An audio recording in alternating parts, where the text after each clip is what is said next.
Buenos días con todos los presentes.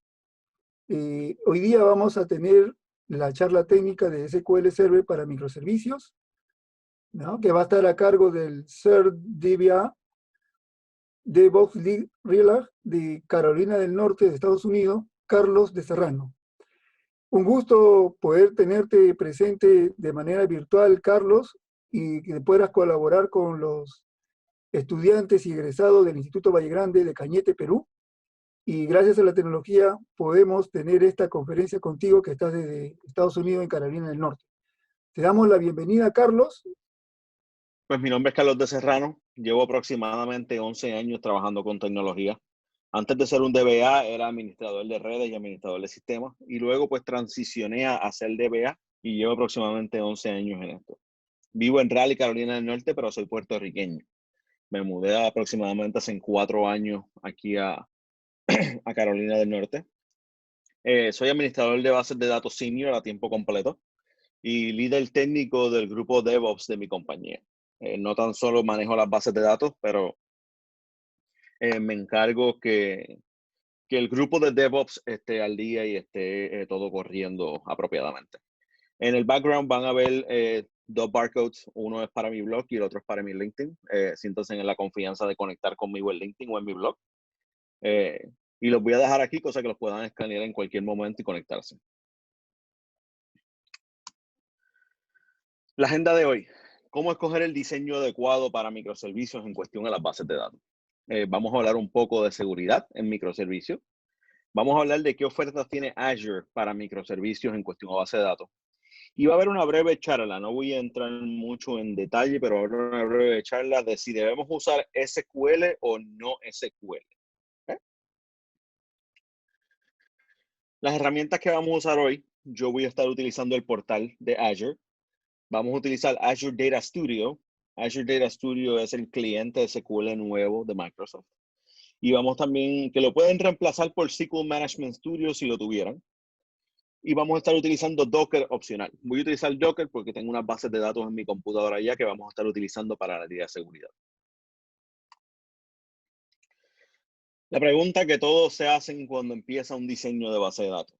¿Debo hacer una base de datos monolítica o debo tener una base de datos individual por cada servicio? Monolítico versus individual va a depender de distintas cosas. Por ejemplo, tipos de datos. ¿Qué información yo voy a guardar en base a cada microservicio? Si tu información es grande, o sea, datos grandes como Embarcard Max y muchos blobs, tal vez te conviene tener una base de datos individual por microservicio para que un microservicio grande no afecte a uno pequeño. Pero si los datos son pequeños, lo más seguro te conviene hacer una base de datos monolítica y no una individual. La estructura de la tenencia. Con esto me refiero. Si el microservicio va a estar solamente afectando datos de un cliente individual, tal vez esa parte de ese cliente debe ser una base de datos individual y no ser parte del monolítico. Si la estructura de tu tenencia quiere decir que todos los datos y todos los clientes los quieres en la misma unidad, por la misma base de datos, por el mismo microservicio, una configuración monolítica es la mejor opción. Siempre piensa 2 años en el futuro. Empecé el servicio ahora, todo se ve muy bien, todo corre rapidito, sin ningún problema, pero 2 años a partir de ahora, ¿cómo yo espero que mis datos crezcan? ¿Cómo yo espero que la base de datos crezca?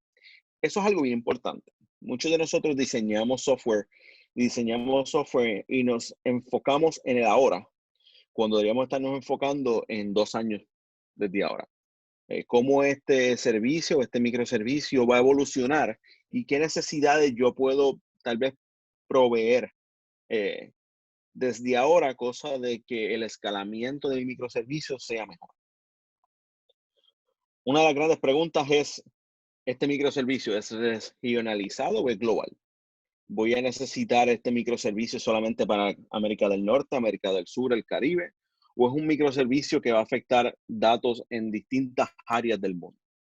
Digo esto porque muchas veces tenemos un microservicio que se encarga de consolidar los datos de América del Norte y un microservicio que se encarga de consolidar los datos de América del Sur. En ese punto, tal vez un diseño individual con una base de datos monolítica como secundaria es la mejor opción. Y la complejidad proyectada. Por eso me refiero. Si estamos haciendo un microservicio ahora y yo sé que este microservicio va a evolucionar al punto de que se va a convertir en algo bastante distinto a lo que ya estoy desarrollando de primera instancia, tal vez un diseño individual sea la mejor opción. ¿Okay? Puse un quote aquí una cuota aquí en la esquina que dice, es más fácil comenzar con un modelo monolítico y luego segregar que comenzar con un modelo individual y luego consolidar. Eh, cuando está la duda y no sabemos si yo debo tener una base de datos o múltiples bases de datos, tengan en cuenta que es más fácil dividir una base de datos que consolidar bases de datos. Si yo tengo una base de datos que me llegó al terabyte y ese terabyte está siendo un poquito difícil de manejar, es mucho más fácil dividir ese terabyte en 5, 6, 7 bases de datos distintas que coger 5, 6 o 7 bases de datos y consolidarlas en una. Si usted no sabe por dónde empezar, empiece con un modelo monolítico y la necesidad del proyecto le va a indicar cuándo es tiempo de dividirlo. A menos que usted esté bien seguro de que quiere una base de datos individual, empiece con una monolítica y luego de ahí entonces dividimos el resto. Si tuvieran alguna duda o pregunta, se la pueden hacer llegar a Luis o a Jesús y ellos se encargarán de hacérmela llegar, cosa de que no se quede nada sin discutir. Carlos, disculpa, Dígame. ¿te prefieres cerrar toda tu presentación o te gusta que podamos preguntar de acuerdo al tema? Pueden preguntar de acuerdo al tema. Si hay alguna pregunta que es un poquito más complicada, tal vez la dejamos hasta el final. Ok, Pero pueden preguntar durante el tema. bueno, nosotros estamos, voy a entonces robarte aquí un minuto. Claro. Nosotros estamos en esa disyuntiva, como te comentaba, en los proyectos que estamos, hay dos proyectos, ADEP y IBI, uno para salud y otro educación. Y justamente cuando hemos estado revisando la documentación, tú acá dado en el clavo, ¿no? El que menos te dice es más fácil empezar con un monolito, como bien lo dice, pero lo has descrito tan bien cuando no dices, es más fácil segregar una base de datos monolita a querer integrarlas después. Ese creo que es el punto clave Sí. que me gustaría ponerle énfasis. ¿Ya? Muchas gracias. Especialmente porque nosotros usamos mucho identidades, secuencias, llaves únicas, y una vez llegas a ese punto en el que tienes que unir bases de datos, vas a tener colisiones en secuencias, en identidades, en llaves únicas, y ahí es donde la cosa se complica porque tienes que cambiar tu modelo tanto que terminas con un microservicio totalmente distinto al que tenías antes. Si no estás seguro de lo que quieres hacer, empieza monolito. Y segregarlo individual siempre va a ser mucho más fácil que unir bases de datos individuales en un monolito. Vamos a hablar un poco de diseño. Las grandes preguntas que salen con un diseño. Primero que nada, ¿cuál es el propósito? ¿Qué va a hacer este microservicio? Y hoy no vamos a hablar del diseño de los datos, pero vamos a hablar del diseño de cómo vamos a estructurar la base de datos. Primero que nada, ¿cuál es el propósito del microservicio? ¿Este microservicio va a ser una tarea bien pequeña o es un microservicio que se llama microservicio por el hecho de hacer una sola tarea, pero esa tarea es una tarea grande? Y este diseño tiene que ver en cuestión de dónde va a terminar. Y lo vamos a discutir un poquito más adelante, dónde vamos a terminar. ¿Cuál es el propósito del microservicio? Los datos generados y accesados por el microservicio están regulados. HIPAA, que es la Ley de Protección de Información de Pacientes. SOX, PCI, Industria de Tarjetas de Crédito. Dependiendo si usted va a manejar datos que tengan que ver con una de estas regulaciones, tal vez te indica que el diseño de tu base de datos tiene que ser aislada. Por ejemplo, cuando estás lidiando con datos de pacientes, tienes que tener mucho en cuenta la seguridad de la información, porque no puedes permitir que la información de los pacientes se cuele a otro servicio. Ahí es donde viene el diseñar tu capa de seguridad lo más responsablemente para asegurarte de que el microservicio que tiene acceso a los datos de información de pacientes solamente tenga acceso a los datos a los que corresponde.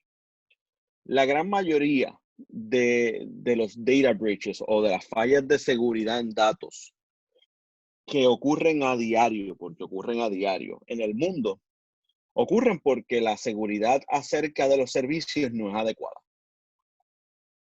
No es porque una persona malintencionada quiso ir a buscar qué iba a hacer. No es porque una persona estaba buscando a través de internet y se topó con algo que se supone que no viera porque la seguridad de los datos no era adecuada.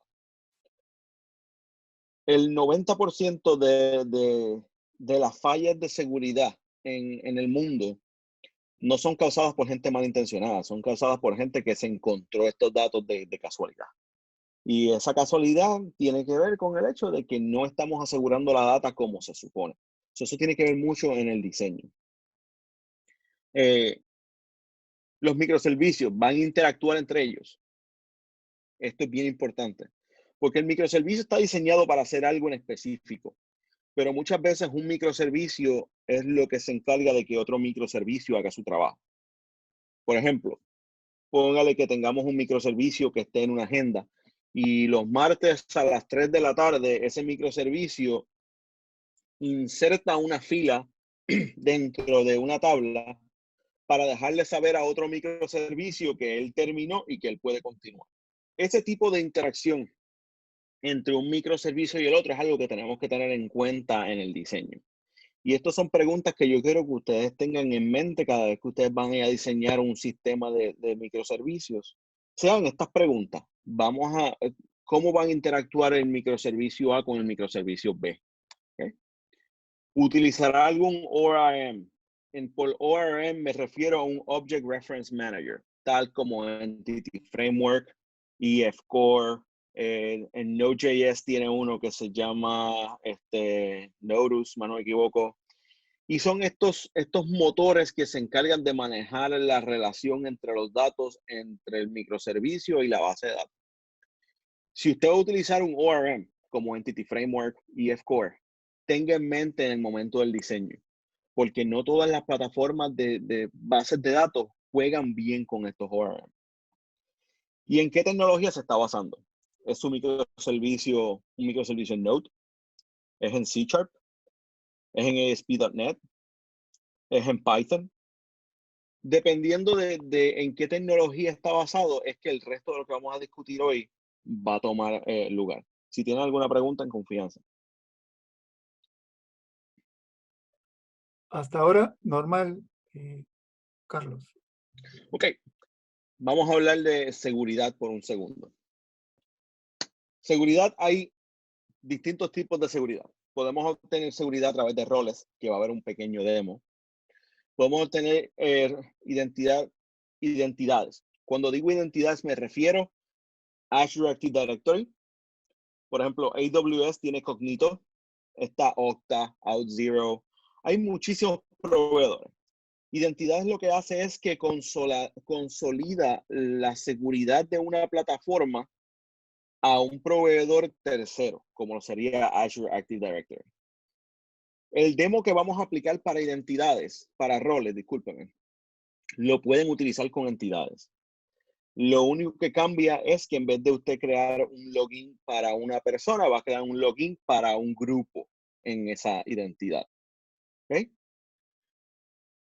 Hoy, por cuestiones de setup y de cuán complicado es hacer un grupo de Azure AD, no vamos a hacer un demo de Azure AD. Pero vamos a hacer un demo de roles que lo pueden utilizar con Azure AD y con Cognito. Lo único que tienen que hacer es reemplazar el nombre del login por el nombre del rol que ustedes estén creando. Y vamos a estar hablando de Row Level Security. Row Level Security es algo relativamente nuevo. Es una introducción de SQL Server 2016 en adelante. Y lo que hace es que pone un predicado a nivel de usuario o rol. Me refiero a que pone un filtro encima de ciertos objetos donde el usuario, si no cumple con las categorías adecuadas, no puede ver la información. Solamente puede ver la información que le pertenece. ¿Okay? Vamos a hablar de roles. Y roles es algo que a mí me gusta mucho. Por el hecho de que me da un control de la seguridad de qué puede ver, qué puede ver cada persona. Por ejemplo, tengo una instancia en la base de datos. ¿No? Tengo una instancia, dentro de mi instancia se encuentra una base de datos. Esa base de datos puede tener dos roles, un rol para el microservicio 1 y un rol para el microservicio 2. Y dentro de ese rol pueden haber varios usuarios. Los permisos para el rol se asignan a nivel de rol. Y cada usuario que usted ponga dentro de ese rol adquiere los permisos que ese contenedor, ese rol contiene. Vamos a hacer un pequeño demo de esto ahora. Si alguien tuviese una pregunta antes que yo proceda, ahora sería el momento.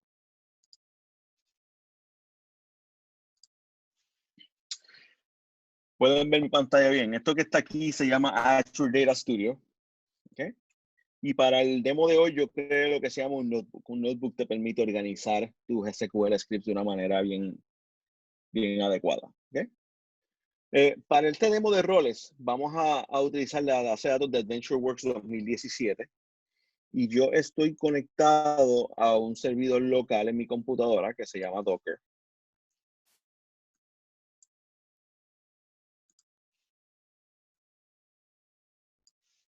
¿Okay? Lo primero que voy a hacer es conectarme a mi servidor y voy a crear dos logins. O sea, voy a crear dos usuarios en el servidor. Uno se va a llamar servicio microservicio 1 y servicio microservicio 2. Voy a crear esos dos roles, esos dos logins con el password. Si ustedes se fijan, luego yo cambié a la base de datos AdventureWorks 2017 y voy a crear un usuario para el login. Eso lo que hace es crear un récord que indica que este login a nivel de servidor tiene acceso a conectarse a esta base de datos. ¿Okay? Yo creé los dos users para esos logins y ahora es donde voy a crear mis roles. ¿Okay? En mi rol, yo voy a crear un rol que se llama el buscador de personas y ese rol va a tener la habilidad de leer, escribir, actualizar, ejecutar y borrar datos dentro de la base de datos. En el esquema person, recuérdense, solamente estoy actualizando a que ese rol pueda leer, escribir, actualizar, ejecutar y borrar. Cuando eso sucede, el servidor, ese rol no va a poder ver nada más que no sea el esquema person porque es el permiso que estoy asignando. Esta es la ventaja de los roles y del esquema de seguridad. Si usted tuviese una base de datos monolita y usted tuviera dos microservicios, un microservicio puede tener toda su información en el esquema A y un microservicio puede tener toda la información en el esquema B. Y el microservicio A no va a poder leer el B y el B no va a poder leer el A. Y así usted segrega la información de datos adecuadamente, aún estando dentro de la misma base de datos. ¿Okay? Para crear el rol, voy a usar el comando create role, se llama buscador de personas. Luego voy a hacer lo que se llama un grant. Un grant es decirle a SQL, oye, permite que el buscador de personas pueda select, update, insert, delete y execute en el esquema person. ¿Okay? Y si se fijan, aquí hay un doble punto. Y es porque de esquema al nombre del esquema siempre tiene que haber doble puntos dobles. ¿Okay? Una vez que yo corra esto, le voy a decir, ok, ejecútame esta función que se llama sp_add_role_member. Y yo quiero que dentro del rol que acabo de crear, añadas como miembro al microservicio 1. ¿Están entendiendo hasta aquí? No hay ninguna duda. Todo bien, Carlos. Ok, vamos a correr esto. Ya ese comando se ejecutó. Y voy a crear un comando similar para el microservicio 2. Voy a crear un rol que se llame buscador de personas read only. ¿Okay? Y voy a solamente grant select. No quiero que él pueda hacer nada más que no sea select. En el esquema de personas, al rol buscador personas read only. Y luego lo voy a añadir. Y voy a añadir el microservicio 2 a ese rol. ¿Okay? ¿Qué sucede? Ahora, si yo voy a la base de datos de AdventureWorks y yo ejecuto como el primer servicio y como el segundo servicio, ambos pueden leer los primeros 5 récords de esa tabla. Porque ambos tienen select. ¿Okay? Ambos tienen el derecho a leer de esa tabla. Ahora, si yo voy al microservicio 2, ¿verdad? Yo voy a ejecutar como el usuario 1 y como el usuario 2 la misma consulta. Voy a decir update la tabla persona. Pon el primer nombre es igual a Linda, con de la entidad es igual a 15686. Y voy a ejecutar el mismo comando con los 2 microservicios. ¿Y qué va a suceder? El primer microservicio pudo hacer la actualización, pero el segundo dio un error. Dijo, the update permission was denied on the object person database and AdventureWorks. Ese segundo microservicio no tiene derechos para hacer actualizaciones. Por ende, si usted se conecta a la base de datos con el segundo microservicio, lo que ese microservicio puede hacer está limitado al scope de lo que usted le permitió. Así se aseguran los datos. Bien importante, estas cláusulas que vemos aquí y este notebook que yo tengo aquí se lo voy a hacer llegar a Jesús y a Luis para que se lo hagan llegar a ustedes como parte del material discutido. Estas cláusulas que están aquí, en este momento yo estoy haciendo on schema, o sea, estoy dando acceso a todo el esquema, pero puede ser bien específico. Usted puede ir y decir, quiero que este microservicio tenga acceso solamente a esta tabla y quiero que tenga solamente acceso a este procedimiento almacenado. Usted puede ser bien granular como usted hace sus permisos. Cosa de que al momento de usted hacer toda la seguridad de su ambiente, usted sepa exactamente quién puede escribir dónde. Con esto quiero decir, no es tan solo hacer una seguridad bien fuerte, es documentar quién tiene qué. ¿Okay? La documentación es parte crítica de cualquier servicio. Y lo digo por el hecho de que cuando las cosas salen mal, usted no quiere estar investigando, usted quiere ir a la documentación y verificar qué salió mal. ¿Qué se supone que está sucediendo que no está sucediendo? ¿Okay? So, documentar su proceso y documentar su infraestructura es bien importante. ¿Okay? ¿Dudas, preguntas en cuestión de estos roles?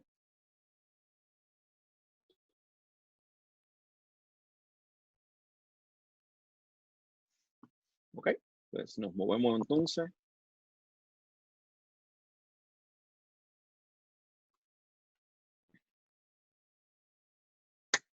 Vamos a hablar un segundito de Role Level Security. Role Level Security crea pólizas de seguridad en su servidor. Estas actúan como un predicado sobre la tabla o la vista. ¿Qué es lo que hace esto? Pone un filtro a nivel de objeto, a nivel de tabla, a nivel de vista, donde solamente permite que en base a una columna específica y a un usuario, usted filtre el usuario o filtre la columna que se necesita. Por ejemplo, filtramos información basada en criterios como usuario, si es parte de un rol o no, o una columna específica. Es una función que es genial y vamos a hacer un demo enseguida de cómo trabaja, pero a la misma vez pone una carga adicional encima de SQL Server. O sea, hace que los queries que usualmente son bien sencillos se conviertan en consultas un poco más complicadas por cuestión al factor de la póliza que tienen sobre ella. ¿Okay? Vamos a hacer un pequeño demo para que ustedes vean cómo trabaja Row Level Security. En este caso yo tengo una base de datos. Déjame borrar esa base de datos porque ya la tenía hecha.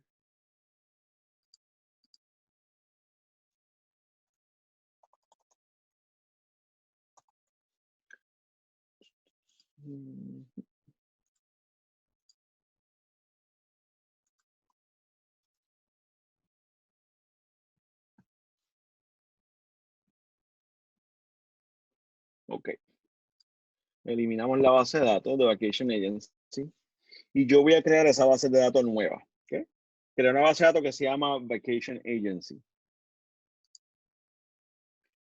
Vamos a conectar el notebook.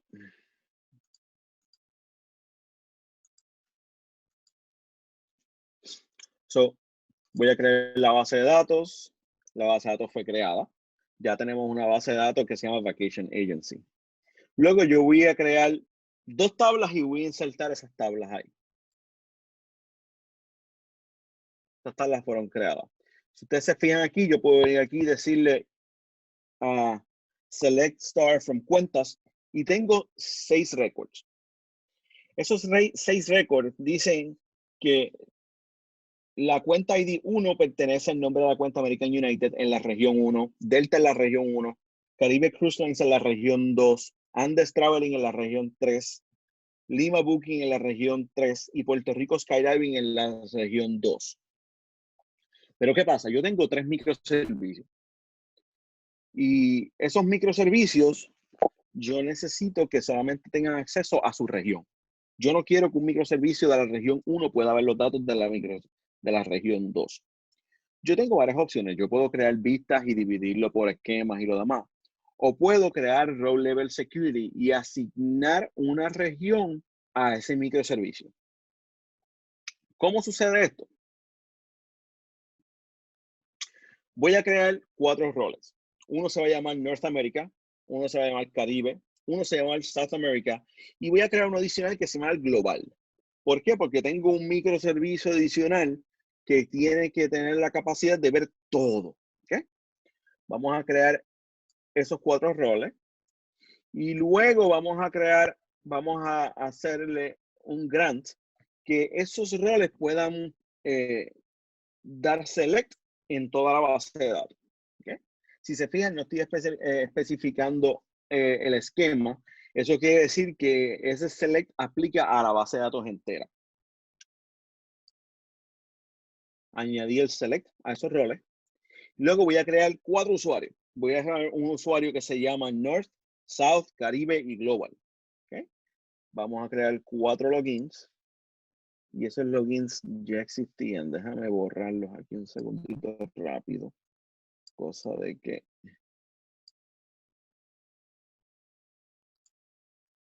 vamos a borrar esos logins para que los tengan. De hecho, ya existen, no hay que borrarlos, simplemente ya existen. Ahora voy a crear un usuario para el login dentro de la base de datos. O sea, el usuario User North va a tener un usuario dentro de la base de datos, una membresía en la base de datos. Creé los usuarios y ahora voy a añadir esos usuarios a los roles que ya creé. ¿Okay? Ahora es donde viene la función de seguridad. Si se fijan, yo tengo una función aquí que se llama dbo.rls por Row Level Security y se llama underscore filtro de seguridad y espera 2 parámetros. Espera región ID y espera el user login. Retorna una tabla, o sea, el retorno de esa función es una tabla y tiene lo que se llama schema binding. Schema binding es una función de que cuando está prendida, las tablas o los procedimientos que están atachados a esta función no pueden ser alterados a menos que esta función sea desactivada. Eso previene cambios innecesarios en la base de datos. Eso previene de que alguien venga y cambie una tabla y elimine una columna que era esencial para esta función. ¿Okay? Y luego voy a hacer un select y voy a decir, seleccióname uno como región ID, donde el región ID es 1 y es miembro de Norteamérica o es miembro de Global. Seleccióname 2 cuando la región es 2 y el miembro es Caribe, es miembro del Grupo Caribe o el miembro Global. Y seleccioname 3 cuando la región es la región es igual a 3 y es miembro de América del Sur o es miembro global. Esta función es la que se encarga de crear ese filtro. Y le estamos dando el valor de una columna más el valor del usuario que está haciendo el ejecutable en el momento. Vamos a crear esa columna. ¿Okay? Ya esa función está creada. Ahora vamos a ir a las pólizas de seguridad. Y aquí es donde la magia, como digo yo, sucede. Vamos a crear una póliza de seguridad que se va a llamar POL filtro de región. Y voy a añadir un filter predicate, o sea, un predicado de filtro a la tabla utilizando las columnas región ID y username, que es el usuario actual, en la tabla cuentas. Y lo que dice with state on es que está prendido, o sea, esa póliza de seguridad es activa inmediatamente. Al yo crear esa póliza de seguridad, quiere decir que cada vez que una consulta se ejecute en contra de la tabla cuentas, la función RL filtro de seguridad se va a ejecutar usando la columna de región ID y utilizando el username, que es el usuario actual. Y aquí es donde está la prueba. Vamos a hacer un ejecutable como usuario norte, un ejecutable como usuario sur, como Caribe y como global. Si ejecuto esto, si se fijan, el usuario norte solamente puede ver las filas de norte. El usuario Caribe, sur solamente puede ver las filas de sur. El usuario Caribe solamente puede ver la fila de Caribe. Y el usuario global las puede ver todas. Pero en mi query solamente tengo un select star from. No hay ningún where statement. Ese where statement que está sucediendo a nivel de tabla, a nivel de póliza de seguridad. Y esto es lo que Row Level Security hace. Row Level Security hay que tener mucho cuidado, pero una vez usted lo implementa, puede ser bien beneficioso, pero hay que tener mucho cuidado al momento de diseñar las consultas, cosa de que el poco de carga adicional que Row Level Security hace no afecta el rendimiento de las consultas.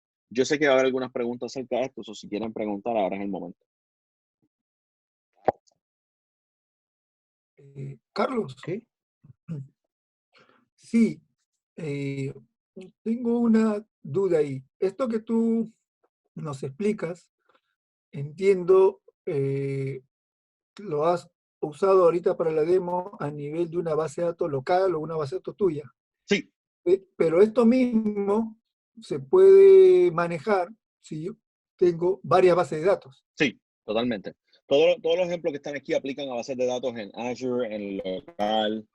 Simplemente estoy usando una base de datos local para hacer un poco más fácil la demostración y no Ok, añadir tráfico adicional que haga que el video se vea más lento. ok, ok. Pero todo lo que yo estoy haciendo aquí lo pueden hacer en una base de datos de Azure, de AWS, inclusive de Google Cloud, si tienen SQL en Google Cloud. Excelente. Gracias por la Eh, aclaración. claro que sí. ¿Dudas acerca del filtro y cómo funciona el filtro de Row Level?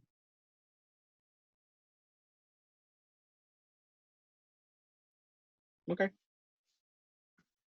Pregunten sin miedo. Para eso es el taller, para que puedan aclarar sus dudas ya que me tienen aquí.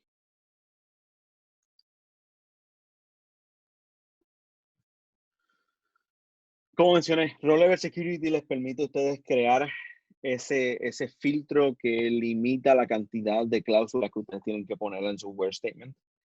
Y así no tienen que preocuparse porque el microservicio A vea la información del microservicio B, etcétera. ¿Okay? Permítame un segundito por aquí.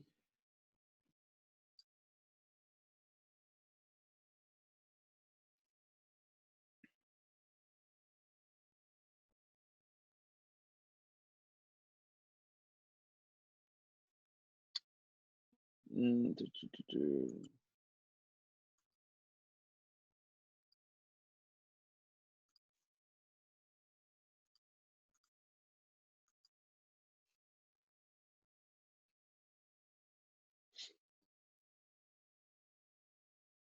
Ok, vamos a hablar de Azure más microservicios. Azure tiene muchas ofertas de cómo crear bases de datos para microservicios y para servicios regulares. ¿Okay? Azure DB. Azure DB es una oferta donde el usuario no tiene acceso al sistema operativo del servidor. La diferencia de Azure DB es que solamente puedes crear bases de datos isoladas, o sea, no tienes la habilidad de crear bases de datos que puedan hablar entre una y la otra. Azure SQL Managed Instance es una instancia, no es solamente una base de datos, es una instancia y te permite crear una instancia donde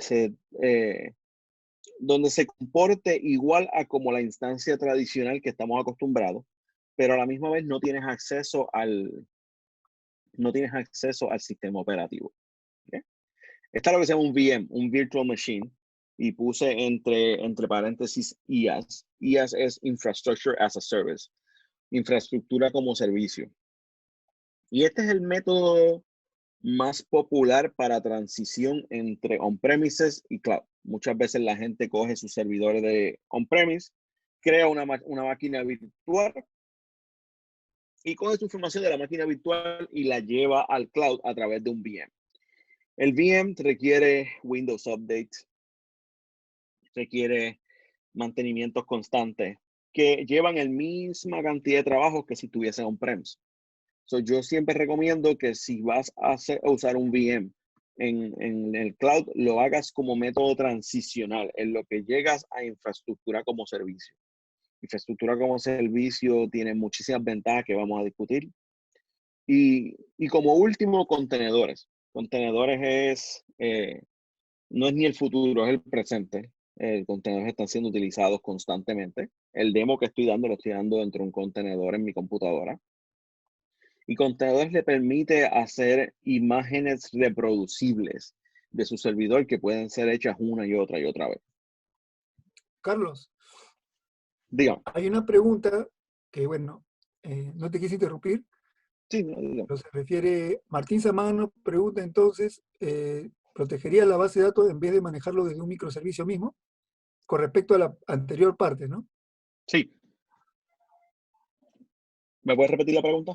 Dice, entonces, ¿se protegería la base de datos en vez de manejarlo desde el mismo microservicio? Bueno, el microservicio tiene la función de hacer lo que el microservicio haga. El manejo de seguridad es responsabilidad del DBA y responsabilidad del developer, porque la capa de seguridad de la base de datos no debe vivir en la aplicación. Si usted pone la capa de seguridad en la aplicación exclusivamente y la aplicación se ve comprometida, sus datos se van a ver comprometidos. So, no puede siempre confiar que su aplicación va a encargarse de toda la seguridad. Tiene que haber esa capa de seguridad en SQL, en la base de datos, que genere, eh, lo suficiente para en caso de que se vea afectada la base de datos, discúlpeme, la aplicación, la base de datos no se ve afectada. Ok. Tú recomiendas separar la capa de seguridad y no tenerlo en la aplicación, ¿no? En resumen. Sí, sí, totalmente.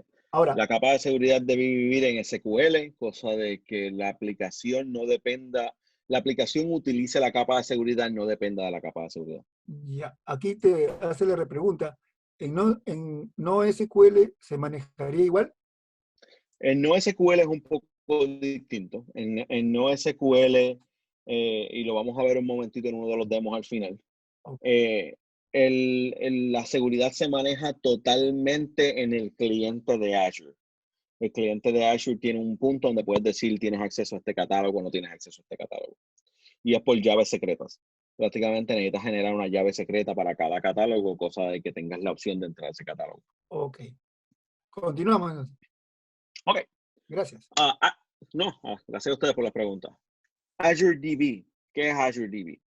Azure DB es una oferta donde se crean bases de datos individuales sin servidor. Y suena un poco absurdo el hecho de que hay una base de datos sin servidor, pero sin servidor lo que se refiere es que no tienes acceso al sistema operativo del servidor. Solamente tienes acceso a la base de datos.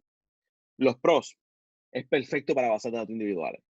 Si usted quiere tener un microservicio con una base de datos dedicada, y que nadie más hable con esa base de datos, es perfecto, porque usted tiene pequeñas unidades de datos que se consideran bases de datos dentro de una instancia, pero usted no tiene acceso a la instancia, tiene acceso a la base de datos solamente. El cifrado es automático.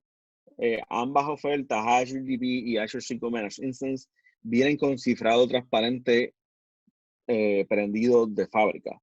Usted no tiene que preocuparse por prender el cifrado automático. El escalamiento es simple. Oh, mi servidor está corriendo lento, se está quedando sin recursos. En Azure DB es 2 clics y usted tiene un servidor mucho más rápido. Obviamente, mientras más rápido, más va a pagar por él. La disponibilidad es alta. Azure DB viene con un SLA, con un acuerdo de servicio que ya le permite a usted tener 98% disponible. Obviamente 98% en términos de software no es una super disponibilidad. Ya si usted tuviera 99.99, pues ahí sería alta disponibilidad asegurada. Pero tiene mucha más alta disponibilidad que una máquina virtual. La visibilidad de facturación es excelente. Si usted tiene microservicios y usted quiere saber cuánto le está costando la base de datos de cada microservicio, al usar Azure DB, usted puede ver específicamente esta base de datos me está costando X cantidad de dólares al mes. Y el costo es mucho más económica que una instancia completa. Azure DB le permite a usted tener bases de datos pequeñas y pagar 30, 40 dólares al mes. ¿Okay? Los contras. Tiene un uso limitado de librerías externas y CLR. Si su microservicio requiere un assembly o requiere un CLR para hacer ciertas funciones, Azure DB no es para usted. ¿Okay? No permite consultas a través de múltiples bases de datos. Si yo tengo base de datos A y base de datos B y mi microservicio tiene un join de una base de datos a la otra, usted no puede usar Azure DB. Eso no es permitido en Azure DB porque Azure DB son unidades únicas, son unidades isoladas. Y Azure DB no tiene acceso a la gente de SQL. Requiere el uso de Elastic Jobs. O sea, usted no tiene el SQL agent. Si usted requiere hacer un job que cada mañana haga algo, usted tiene que generar lo que se llama un Elastic Job que habla con su base de datos, pero es un servicio totalmente aparte. Realmente es un servicio excelente, pero es un servicio totalmente aparte. Estas son consideraciones a tener en cuenta qué tipo de bases de datos, qué oferta en Azure voy a seleccionar. Luego está Azure SQL Managed Instance. Esto es relativamente nuevo. Tiene como hace aproximadamente un año en el mercado. Azure SQL Managed Instance es una función, una instancia idéntica a como usted lo vería on-premises, o sea, en premisas, pero sin acceso al servidor. Usted no puede hacer un remote desktop al servidor y entrar al servidor. Azure maneja la instancia totalmente por usted. No hay que hacer patching, no hay que hacer updates, no hay que hacer reiniciar la instancia. Ellos se encargan de todo eso. ¿Okay? Los pros, funciona como una instancia tradicional. Si usted sabe manejar una instancia tradicional, se le va a hacer bien fácil manejar estas instancias. El cifrado es automático. Esta sí incluye a gente. O sea, si usted tiene jobs, los puede hacer dentro de la instancia de Managed Instance. Las consultas a través de bases de datos. Al ser una instancia lo que está creando, no una base de datos, usted puede hablar entre sus bases de datos en esa instancia. No es como Azure DB, que son únicas. Es menos costoso a largo plazo que un servidor, una instancia tradicional en premisa, pero es más costosa que Azure DB. Y la disponibilidad es harta.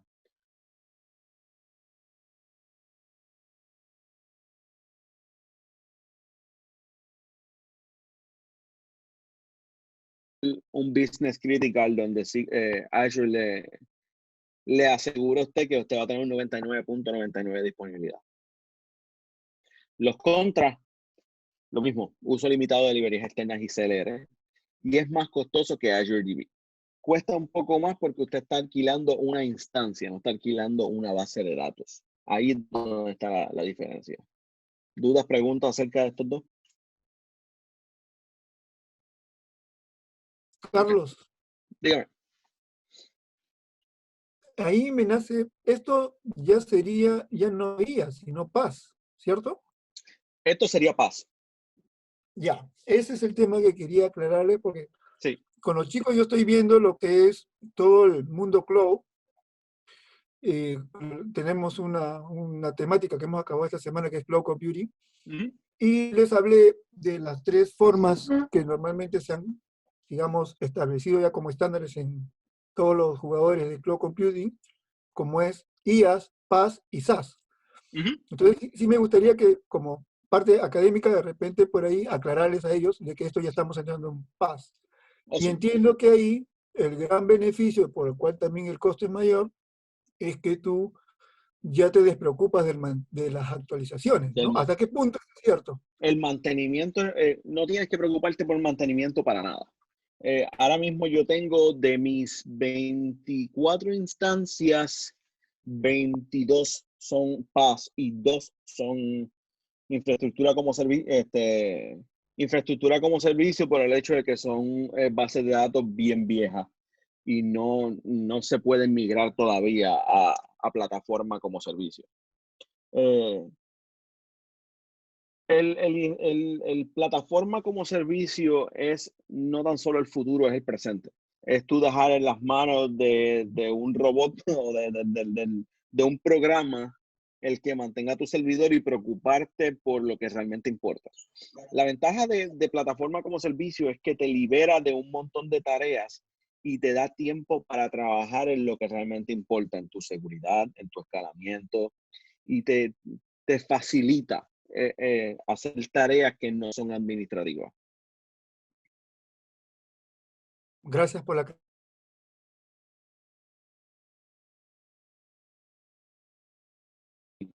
Y ya esto sería infraestructura como servicio, no sería plataforma como servicio. Los pros, fácil migración de on-prem. Si usted tiene un servidor en premisa, moverlo a un virtual machine es bien sencillo. Y tienes acceso al sistema operativo. Seamos realistas, hay mucha gente que todavía le importa el poder entrar al sistema operativo y hacer sus consultas desde el sistema operativo. Si usted es una de ese tipo de personas, tal vez un virtual machine es más para usted. Los contras, mantenimiento. Si usted tiene una máquina virtual, usted se tiene que encargar del mantenimiento. La seguridad no es automática, usted tiene que configurar la seguridad, TDE, Always Encrypted, todo eso usted tiene que configurarlo. Y la disponibilidad alta es más complicada. Si usted intenta hacer disponibilidad alta con una infraestructura como servicio, va a terminar pagando más que si usara Azure Kubernetes. Porque los componentes que se requieren para crear la disponibilidad alta se tienen que pagar por separado. En plataforma como servicio, muchos de esos componentes vienen incluidos dentro del precio de la plataforma. ¿Okay? Y por último, contenedores. Contenedores es una tecnología excelente. Está lo que se llama Docker y Kubernetes. Kubernetes es el cluster, por decirlo así. Es como orquestamos una cantidad de Docker images dentro de un cluster. Los pros es bien estándar. Una vez usted diseña una imagen de Docker y usted graba una imagen de Docker, usted puede reproducir esa imagen una y otra y otra y otra vez. En microservicios yo enfatizo que contenedores es importante por el hecho de que tal vez de este microservicio vamos a necesitar uno por región o vamos a necesitar implementar este microservicio 100 veces. Si usted usa Docker o cualquier tipo de imagen de contenedor, usted va a poder generar una imagen que es reproducible en cada uno de esos 100 microservicios. La curva de aprendizaje es un poquito alta, o sea, requiere que usted aprenda una tecnología totalmente nueva. Yo estoy, como decimos en Puerto Rico, cogiéndole el piso a los contenedores. En Kubernetes todavía no me considero experto. Puedo hacer Kubernetes, puedo crear instancias de Kubernetes y todo, pero no me considero un experto. Yo les recomendaría que ustedes busquen en GitHub a Carlos Robles. Él se llama DBA Master en GitHub. Él es excelente recurso para todo lo que tiene que ver con Docker y Kubernetes. Él sabe muchísimo de esto y es excelente compañero de BA. Otro de los pros es la flexibilidad de escalamiento. un Docker container, usted puede crear en 5 segundos, se crea un contenedor. Y son persistentes en control de fuente. O sea, si yo tengo una imagen de Docker y yo diseñé una imagen de Docker que tiene SQL Server, tiene C#, tiene Entity Framework y creé esa imagen con todos esos componentes, yo puedo coger esa imagen y persistirla en control de fuente para que otra persona dentro de mi organización pueda bajar esa imagen y correr el mismo contenedor que yo estoy corriendo.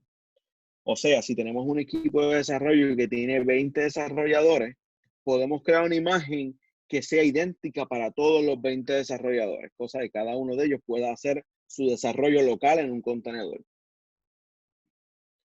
Los contras, la seguridad es un poco más compleja, por el hecho de que la seguridad es dinámica, hay que escribir toda la parte de la seguridad. Y el soporte disponible todavía es un poco complicado. O sea, es difícil a veces conseguir información acerca de un problema que estamos teniendo en Docker y Kubernetes. Es una comunidad que está creciendo rápidamente, pero el soporte disponible todavía es corto. ¿Dudas acerca de contenedores? Por ahora no, quizás más adelante. Okay. Vamos a ir a Azure para ver alguna de las ofertas. Vamos a...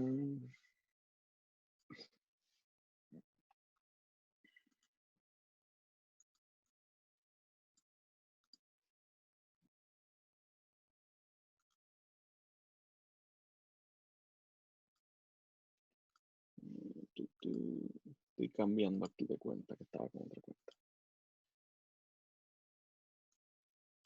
Ok.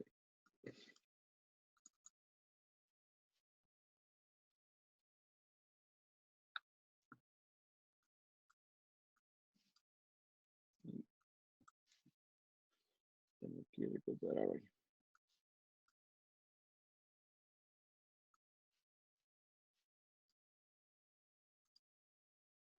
Ok, pueden ver mi ventana, ¿verdad?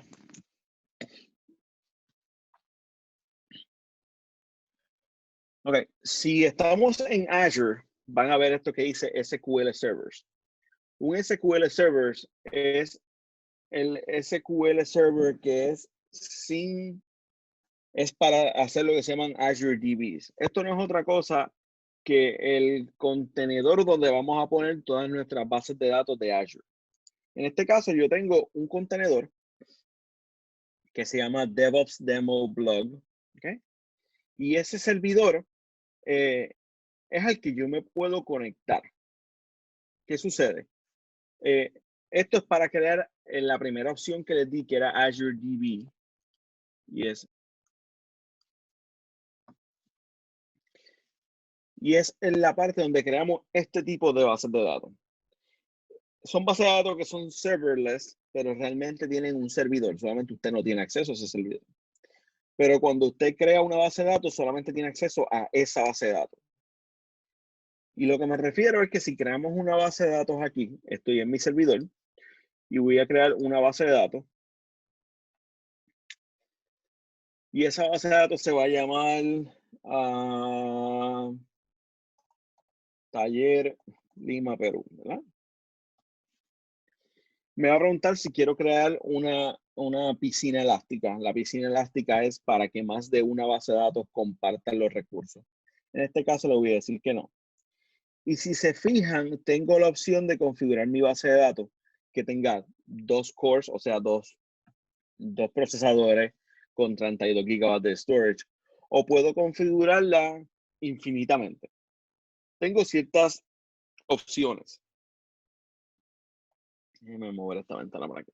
Tengo distintas opciones. Si ustedes se fijan, esta base de datos que dice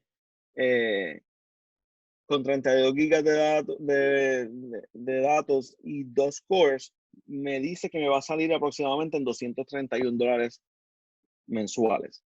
Porque es provisionada. En este caso, yo la quiero serverless. Serverless significa que me van a cobrar por la cantidad de datos que yo consuma y no me van a cobrar por la cantidad de datos que yo no consuma. O sea, cuando mi base de datos no está siendo utilizada, yo no estoy pagando por esa base de datos. y quiero que tenga lo mismo, 2 cores como máximo y medio core como mínimo. O sea, automáticamente el computaje de esta base de datos es dinámica. Ella va a subir hasta 2 cores y va a bajar hasta medio core. Y tiene un auto pass delay, o sea, si dentro de 1 hora no ha habido acción alguna en mi base de datos, apágala y manténla apagada y se tarda aproximadamente 1 segundo en prender una vez la base de datos tenga la próxima consulta. Esto le salva un montón de dinero. Si se fijan ahora, el costo mensual son $4.78. Cuando en provisionado me iba a costar $231. Me salvé me ahorré $226 por cambiar de provision a serverless. ¿Cuál es la diferencia?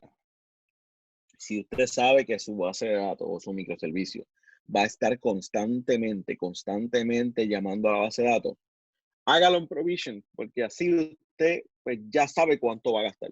Ahora, si usted puede que su microservicio prenda ahora, haga una función, se apague, y dentro de 2 horas vuelve y prenda, haga una función y se apague, use serverless. Así se ahorra todo ese tiempo en el que no hay actividad en su base de datos. Carlos, ¿Okay? Dígame. disculpa, ¿te puedo interrumpir? Claro que sí. Justo acabo de tener una primera parte de la clase con los chicos donde hablábamos de serverless, que ese es un concepto que se ha hecho muy conocido ya a partir de que se desarrolló el cloud computing.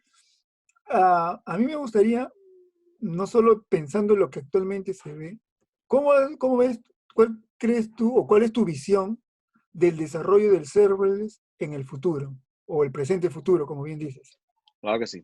Te voy a dar mi visión actual en mi trabajo. Por ejemplo, mi trabajo ahora mismo, nosotros tenemos 4 aplicaciones principales. De esas 4 aplicaciones principales, 3 están en el proceso de convertirse a serverless totalmente. Desde el frontend hasta el backend, hasta la base de datos.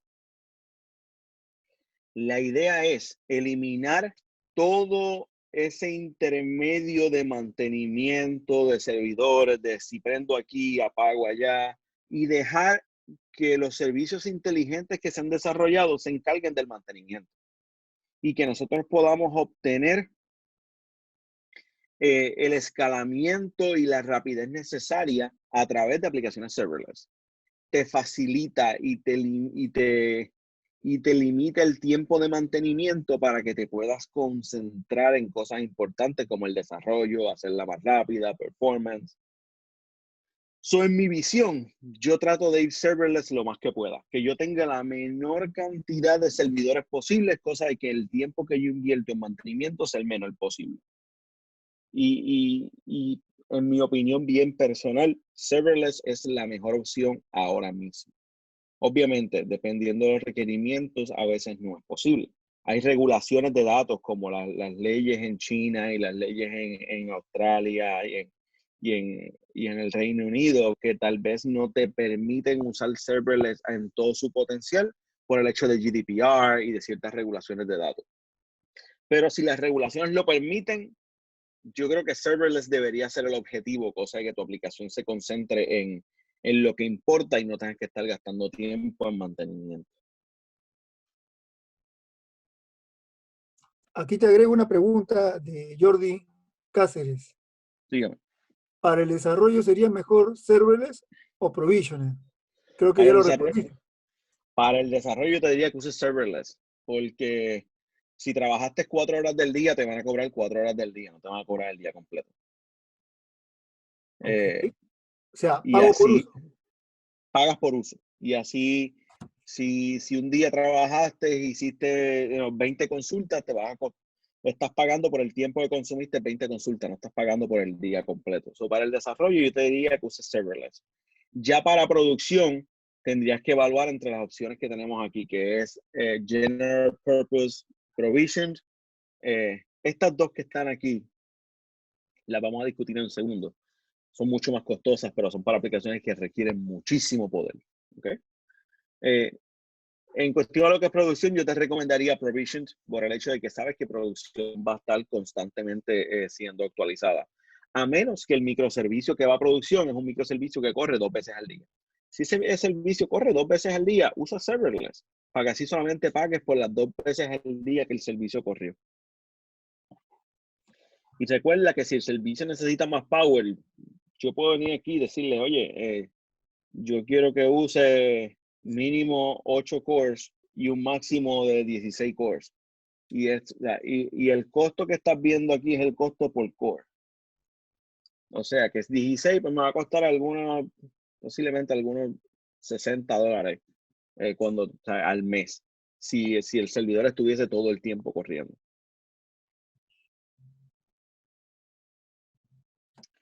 Y lo mismo sucede con el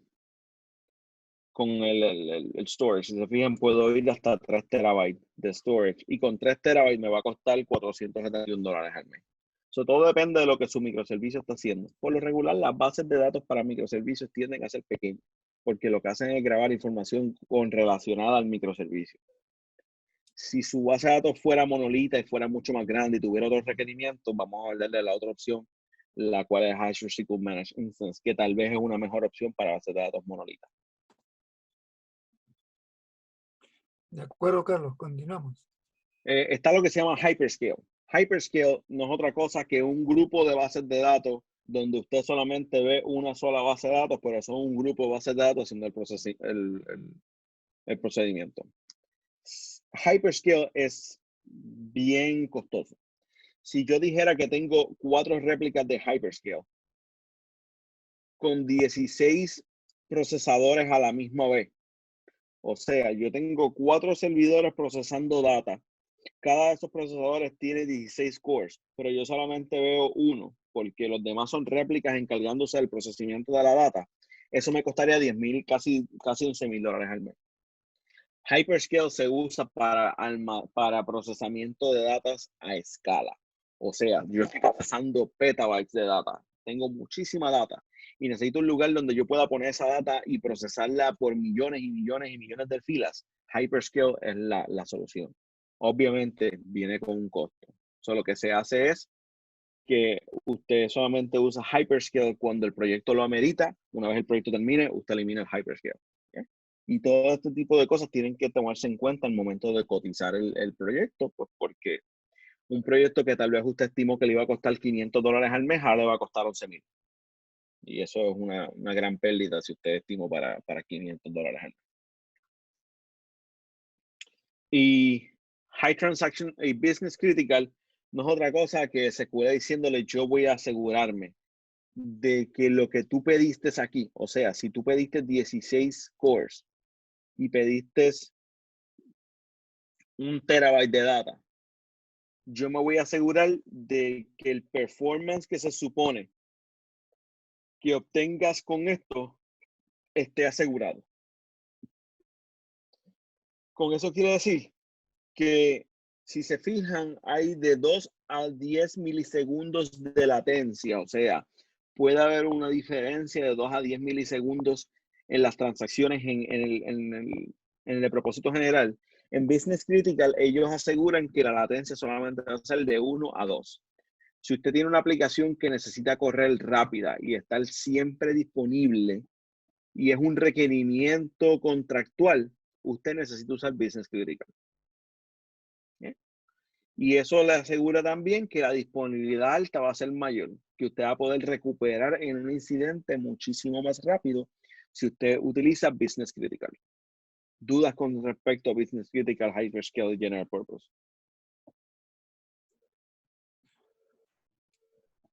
Una consulta, Carlos. Sí, El dígame. Business Critical se entiende ya para negocios donde la operación por cada minuto que esté parada pierde dinero. Caso de los Sí, bancos, por ejemplo. bancos, hospitales. Por ejemplo, en una de las aplicaciones que yo manejaba, nosotros usamos Business Critical porque era una aplicación de resultados médicos.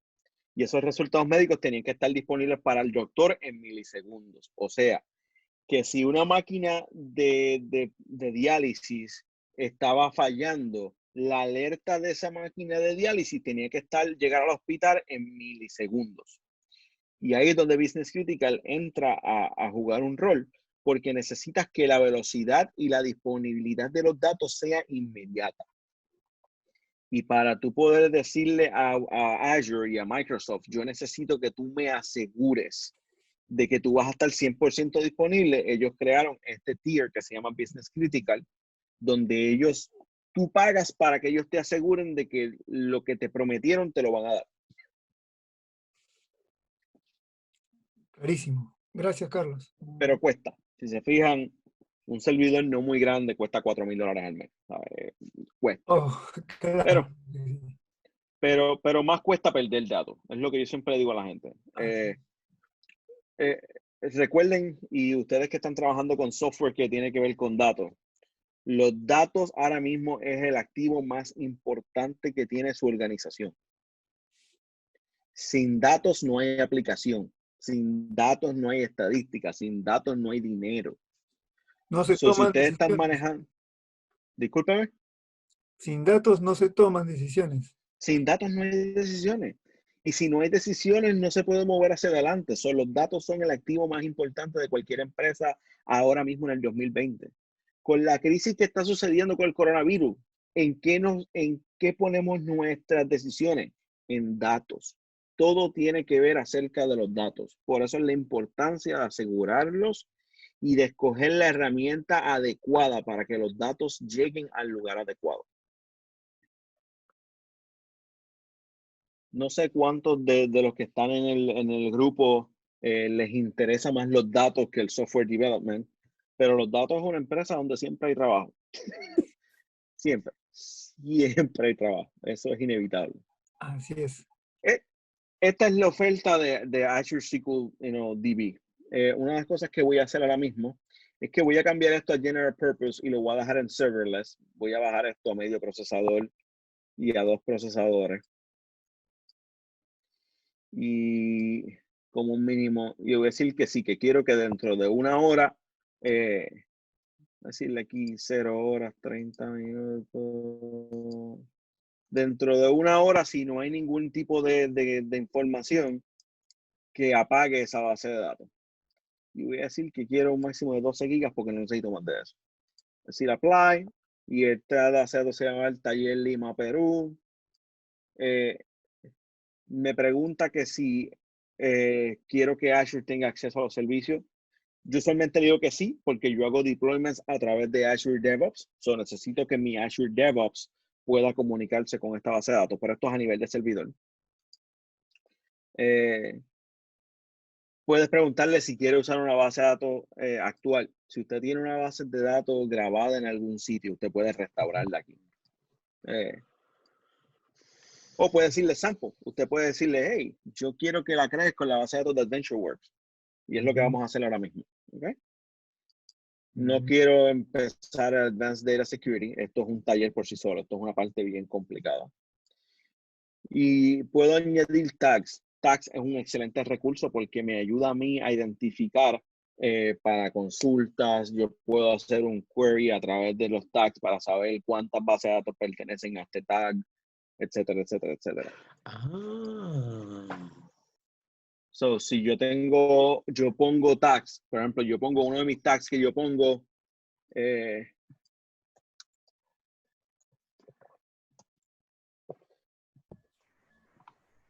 es un tag.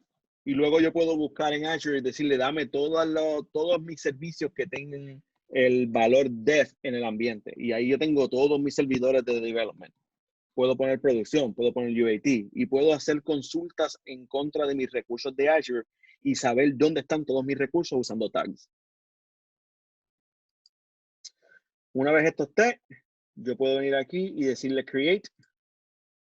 Y esto está creando la base de datos utilizando el sample de AdventureWorks dentro de mi servidor. Esto se tarda usualmente algún minuto, minuto y medio. Carlos, una consulta. Dígame. Cuando comentabas del tema del backup, ¿ese backup está basado a un backup que puede ser solo de Azure SQL Database? ¿Puede ser un backup de una instancia on-premise, porque yo he visto que los backups de Azure SQL Database tienen una extensión backpack, mientras que los otros tienen una extensión back. ¿No influye eso acá para la restauración del backup? Puede influenciar. Cuando usted va a hacer un backup de una instancia on-prem, yo le recomendaría que use el Azure Migration Assistant primero. El Azure Migration Assistant le va a decir a usted estas ciertas tablas o estas ciertas funciones tienen parámetros o tienen funciones que no son compatibles con a donde usted está intentando llegar. Muchas veces queremos coger una base de datos de SQL 2008 y ponerla en Azure. Hay ciertas funciones en SQL 2008 que no son compatibles con Azure. So, tenemos que hacer la conversión primero y asegurarnos de que la base de datos es compatible en ambos lados.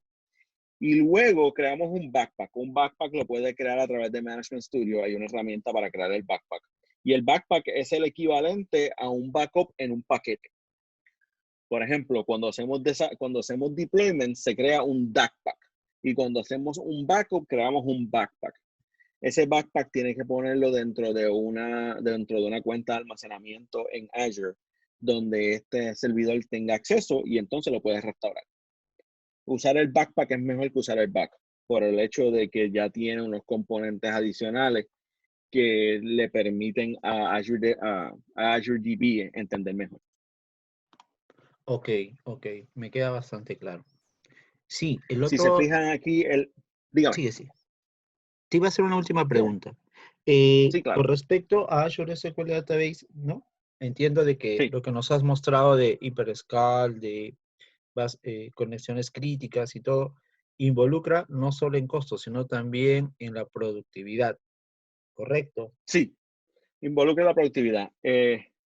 Yo soy bien fanático de que si queremos, ya la base de datos está lista, by the way.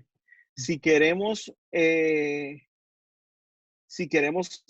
economizar dinero en Azure, debemos optimizar nuestras consultas para que utilicen el menor computaje posible. Por eso es que muchas empresas van de on-prem al cloud y dicen, pero el costo es muy alto. El costo es muy alto porque tus consultas no están siendo optimizadas adecuadamente para que el computaje sea menor. So, el movernos de un servidor físico a un servidor virtual conlleva mucho trabajo, conlleva el actualizar nuestras consultas, en verificar de que no estemos pagando extraordinariamente por el hecho de que nuestras consultas están siendo pobres. El performance tuning, la normalización va a la mano con economizarnos dinero en la nube. Perfecto, me queda muy claro. Entonces, eso complementa que no solamente es definir la arquitectura, sino también tener unas buenas prácticas en el desarrollo de las consultas, de los store Exactamente. procedures y todo lo demás, ¿correcto? Exactamente. Yo soy fanático de estandarizar. En mi compañía nosotros creamos unos coding standards, unos estándares de desarrollo, y cuando las personas crean un procedimiento almacenado, crean una vista, crean una tabla, tienen que conformarse a nuestros estándares, porque eso me asegura a mí de que esa consulta va a ser lo suficientemente eficiente para no costarme un montón de dólares en la nube. Perfecto, Si muchas se gracias. fijan, sí, a la orden. Si se fijan, ya la base de datos terminó. Yo voy aquí al recurso ahora y tengo el taller de Lima, Perú, mi base de datos, y mi base de datos fue creada. Si se fijan, el Transparent Data Encryption, o sea, el cifrado de data transparente, está prendido, automáticamente está prendido. La base el Azure DB tiene muchos beneficios. Tiene automatic tuning, o sea, si esto es una base de datos que usted no actualiza mucho y usted prende esto, automáticamente SQL Server va a crear índices, va a eliminar índices, va a hacer lo que se llaman forzar un plan, y usted puede hacer que todo esto suceda automático si usted así lo desea. Yo soy bien cuidadoso con eso porque a mí me gusta forzar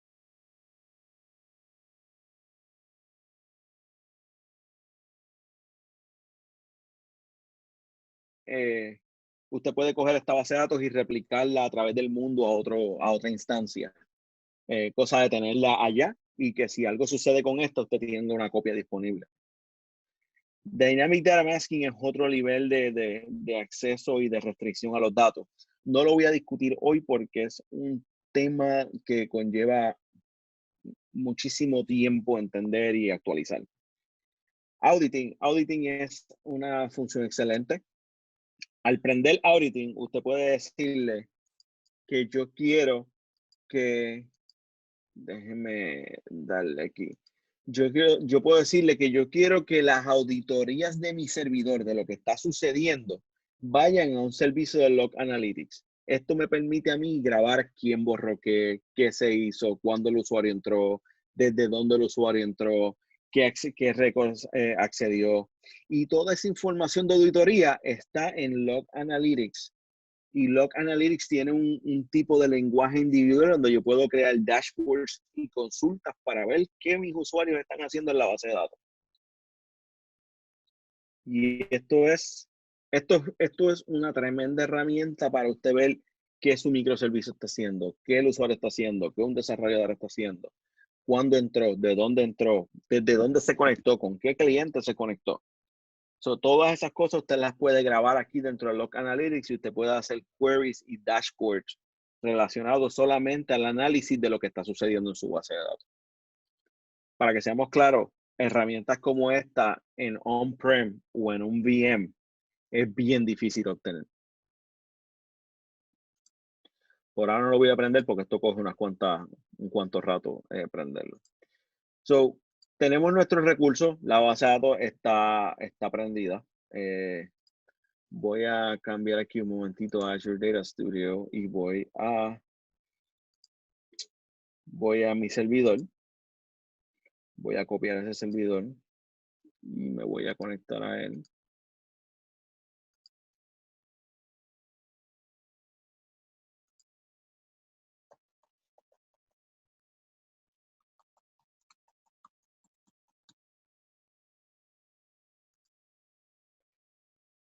Me acabo de conectar al servidor que está allá. Y si doy Databases, tengo la base de datos del taller de Lima, Perú.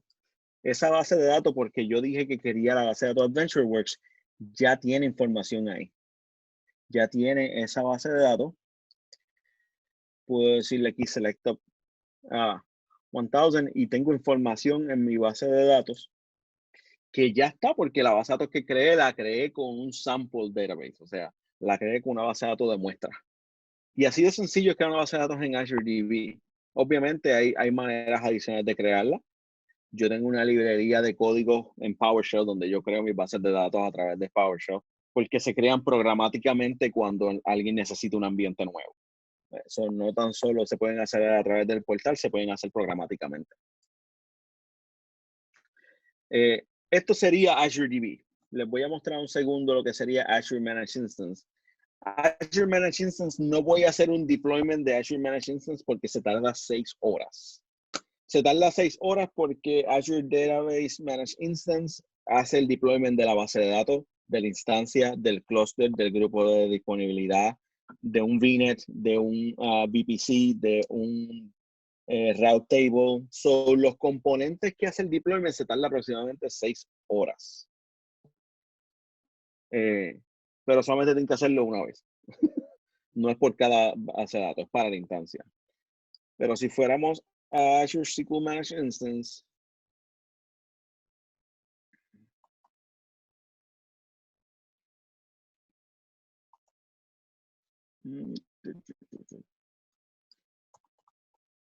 Managed Databases. Aquí no tengo ninguna base de datos manejada. Si yo fuera a crear una base de datos manejada, tendría que crear una instancia aquí. Y al crear esa instancia aquí, entonces puedo añadir bases de datos manejadas. Como dije, se tarda aproximadamente 6 horas. Y pues el crédito que yo tengo en mi cuenta se excedería porque automáticamente me cobrarían como $100, $150 por crearla solamente. Pero es una opción excelente porque te permite hacer consultas a través de queries y a través de otras, a través de distintas bases de datos te da a la gente, te da muchas cosas. ¿Dudas o preguntas que tengan hasta ahora? Sí, Carlos, en este tema de las instancias de base de datos, entiendo de que estas bases de datos que van a ser parte de esta instancia pueden conversar entre ellas también. Sí, esa es una de las grandes ventajas de SQL Managed Instance, es que tú puedes tener bases de datos que conversen entre ellas y puedes tener el agente que converse con las bases de datos, aún siendo PaaS. Esto sigue siendo PaaS, sigue siendo Platform as a Service, pero tienes la flexibilidad de que lo que está haciendo como servicio es la instancia y no es solamente la base de datos. Azure DB es la base de datos como servicio, aquí es la instancia como servicio. Ok, me queda claro. Gracias. Sí, bueno. Por último, vamos a dialogar aquí un momentito de un tema que yo sé que mucha gente pregunta. SQL versus no SQL. Esto es una pregunta que me hacen en cada una de las charlas. SQL, los pros, es relacional. Si su contenedor, si su microservicio requiere data relacional, SQL es el lugar a tener la data. La integridad de los datos, llaves foráneas, llaves únicas. Hay muchas cosas que podemos hacer que sean enforzadas en SQL que no SQL no tiene. Y es una tecnología bien madura. SQL ha estado por años de años y la cantidad de artículos y soporte que se encuentra es bastante. En contra de SQL, el costo. Seamos realistas, SQL no es barato. O sea, no es, tener varias instancias de SQL no es económico. Y el escalamiento se convierte bien costoso. Una vez usted quiere tener un servidor de SQL que tenga la capacidad de procesar millones de récords, se convierte en una tecnología bien costosa. En no SQL, los pros, no hay esquema. No existe ningún tipo de esquema. Usted puede poner lo que le dé la gana dentro de ese. La indexación de los LOBs. LOB significa Large Object Blobs. Usted permite que usted pueda indexar data que se encuentra dentro de un objeto de JSON grandísimo. Oferta de Multi-Master. Multi-Master es una oferta que solamente Azure lo tiene ahora mismo. El Multi-Master significa que si usted tiene una instancia de Cosmos y usted tiene una instancia en Virginia, en el este de Estados Unidos, y tiene una instancia en Carolina, en Sudamérica, y tiene otra instancia en Australia, y usted dice que son multi-master, cada una de esas instancias es una instancia maestra, ninguna es esclava. Quiere decir que si yo inserto un dato en la instancia del este de los Estados Unidos, automáticamente ese récord que yo inserté ahí va a ser distribuido a las demás instancias. Pero si una persona inserta un récord en la instancia de Australia, la instancia de Estados Unidos va a adquirir ese récord también. So, todos los puntos de ese clúster son puntos maestros. No existe ningún esclavo. ¿Entendieron ese punto? Sí. Otro de los beneficios de NoSQL es que es bien friendly con APIs. Estamos en un mundo donde todo es un API, todo es un access point, todo es un API. Y NoSQL habla un lenguaje que es bien friendly para las APIs because todo es JSON. Todo lo que se graba es JSON y los APIs, todo lo que retornan es JSON. So, es bien friendly. Y el costo. Usted paga por transacciones y el costo es bien mínimo, es bien fácil de mantener un costo bajo. Los contras, y esto es una opinión bien personal mía, la integridad de los datos vive en el app. O sea, usted tiene que asegurarse de que su aplicación mantenga la integridad de los datos. si su aplicación no está manteniendo el interior de los datos, NoSQL no sabe que eso debe existir o que no debe existir. So, es su responsabilidad como desarrollador mantener la integridad de los datos. ¿Dudas, preguntas hasta ahora? A ver, tenemos una pregunta de Martín Samán. ¿Qué opina de CouchDB frente a Event Notifications en microservicios? Repítemelo de nuevo. ¿Qué opinas de CouchDB frente a Event Notifications en microservicios? Yo no he usado CouchDB mucho. He usado NoSQL y he usado el Event Notification. Cuando uso el Event Notification, yo uso un Event Hub. El Event Hub lo que hace es que conecta mi microservicio al hub de eventos de Azure, cosa que si hay algún evento que suceda, el microservicio lo envía a Azure Hub y Azure Hub lo graba me deja verlo en los Hub Events. So, yo puedo ver todos los eventos que suceden a través del portal, pero uso Azure Events Hub. Realmente nunca he utilizado el CouchDB para eso. Ok, ok. Y no sé si te estás refiriendo a Cache. Cache es otro tipo como Redis. Y Cache te permite hacer otras cuantas cosas más, pero es una tecnología bastante distinta a la relacional que estamos acostumbrados. Veo varias preguntas aquí.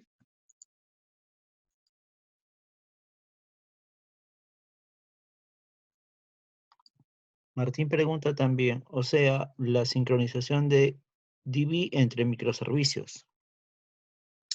Lo puedes hacer a través de Azure Event Hub. Azure Event Hub te da una plataforma sólida donde te da un API que los microservicios pueden enviar sus eventos a ese hub y del hub están centralizados. Una vez el hub los obtiene, el próximo microservicio los puede coger de ahí. So, si yo te fuera a recomendar un manejador de eventos centralizado, te diría que verifiques Azure Event Hub y te va a dar un rendimiento muy bueno y te centraliza los eventos para que distintos microservicios los puedan acceder. Ok, ok. So, no sé cuántos de ustedes han visto Cosmos DB dentro de Azure, pero así es como se ve. Dentro de Cosmos tenemos la opción de escoger un servidor de Cosmos Core. Core es un DocumentDB que usa TSQL para hacer los queries. So, nosotros que estamos acostumbrados al TSQL es bien fácil aprenderlo. Te permite usar MongoDB. MongoDB es uno de los líderes en NoSQL y es uno de los pioneros en NoSQL. Y te permite usar data tables dentro de un storage account. Yo recomiendo o Mongo o Core. Esto que están viendo aquí ahora mismo es Core. Si se fijan en Core, tenemos mis consultas y yo puedo venir aquí y decirle select star from C, where C.year equals 2015. Una vez yo aplico ese filtro, me da los dos records y ambos records son JSON. O sea, yo no tengo, esto es JSON, es simplemente un NoSQL. Aquí no hay esquema que valga. Si yo quisiera insertar datos, podría insertar datos, podría crear procedimientos almacenados. La ventaja de Cosmos es que te permite utilizar notebooks para mantenimiento. O sea, yo puedo crear visualizaciones. Este notebook que está aquí me permite crear visualizaciones de cómo se verían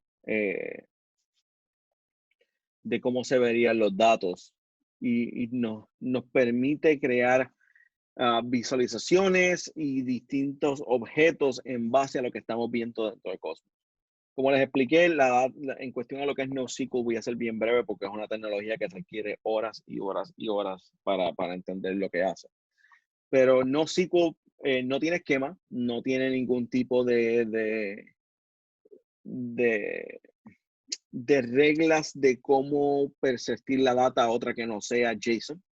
Requiere el uso de JSON severamente. So, si usted no es muy fanático del JSON, NoSQL no es para usted.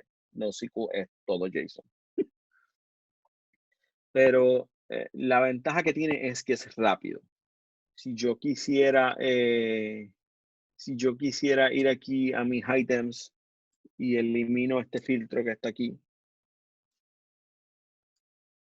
yo tengo estos records y puedo ver todos los records que existan en la base de datos. Ahora mismo esta base de datos lo único que tiene son estos records.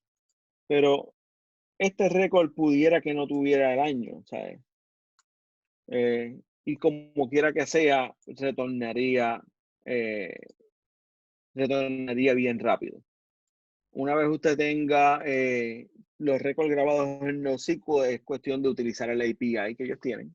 Esa es otra ventaja que tiene, es que en Cosmos DB te da un API donde puedes llamar. Por ejemplo, aquí sería el primary endpoint y con un key. Y tu aplicación se puede conectar al API de Cosmos sin tener que escribir un API separado para adquirir los datos.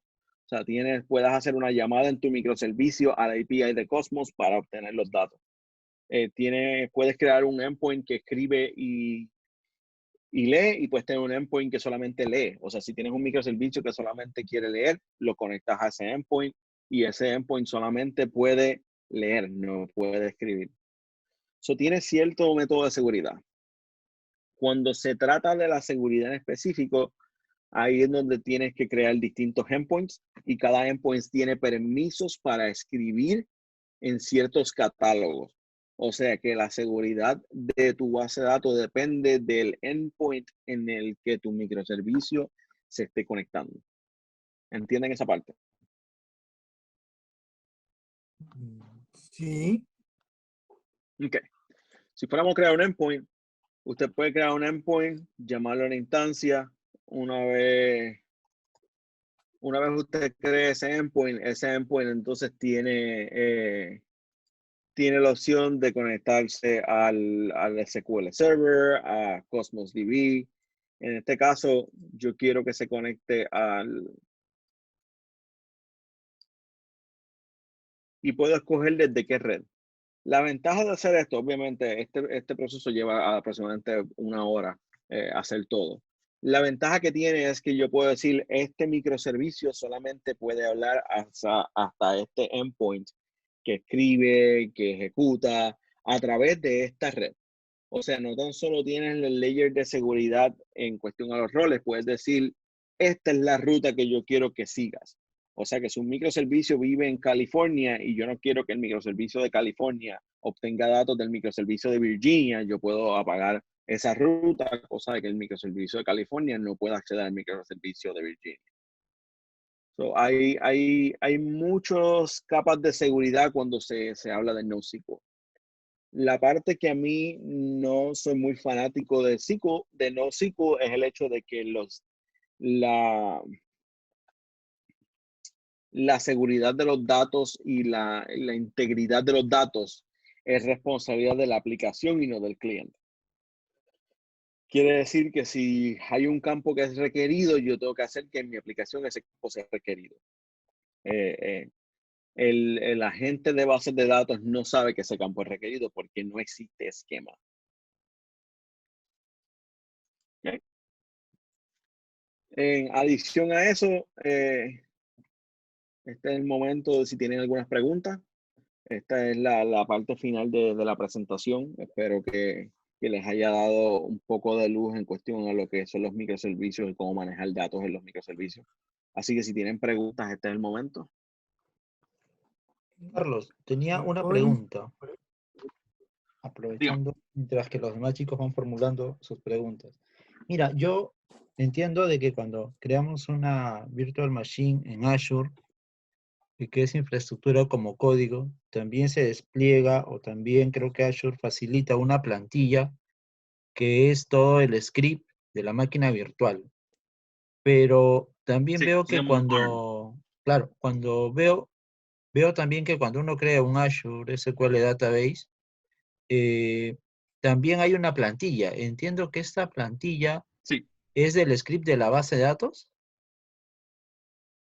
Él es de la configuración de la base de datos, no es de la base de datos como tal. Si yo escogí que la base de datos tuviera el tag de development, que fuera de 2 cores, mínimo 1, que fuera serverless, que se apagara dentro de 1 hora, toda esa configuración está en esa plantilla. La base de datos per se no está, pero es la configuración de esa base de datos se encuentra en esa plantilla. Ok. Ahí, Y Carlos, ¿puedo agregar, Jesús, una pregunta ahí? dale, dale. Sí, claro, diga. Carlos, en todo caso, esa parte, sinceramente no la conozco en detalle en el caso de Azure, pero por lo que tú nos describes, eso vendrían a ser los archivos de configuración, es parte de lo que se conoce ahora como infraestructura como código. Eso es correcto. Eso es parte. Eso es lo que se llama un ARM template, que es un Azure Resource Manager template. Si yo voy aquí y creo una base de datos, okay, vamos a crear una base de datos pequeña aquí.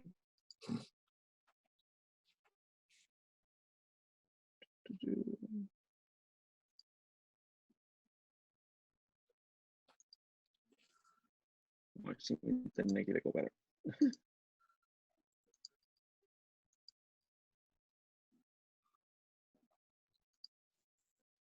Vamos a darle a refrescar porque esta pantalla no quiere.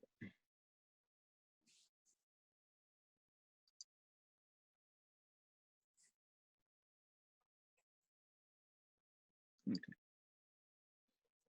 Voy a crear una base de datos y esta se va a llamar taller 2. Y yo decir que no quiero un Elastic Pool y la voy a configurar para que sea serverless con un máximo de 2 cores y que se apague a la hora.